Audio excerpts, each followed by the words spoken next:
হয়, তো আমরা সবাই মিলে এসেছি। চলো তাহলে তোমাদের সঙ্গে একটু শেয়ার করি। এই দেখো, এই গাছটাকে পুজো করা হয়, মাঠেরা কালী। প্রচুর ভিড়, প্রচুর ভিড়। এই যে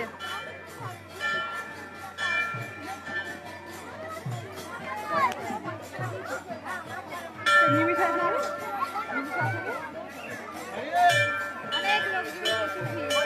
আমরা এখন চলে এসেছি মেলা দেখতে, মাঠের মধ্যে। এটা আমার ললিতা, ললিতা।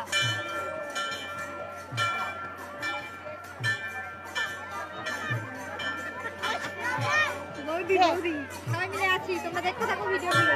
ঠিক আছে, আজকের মতো এইটুকুই। আর এদিকে তোমাদের সাথে ভিডিও ক্লিপ শেয়ার করবো।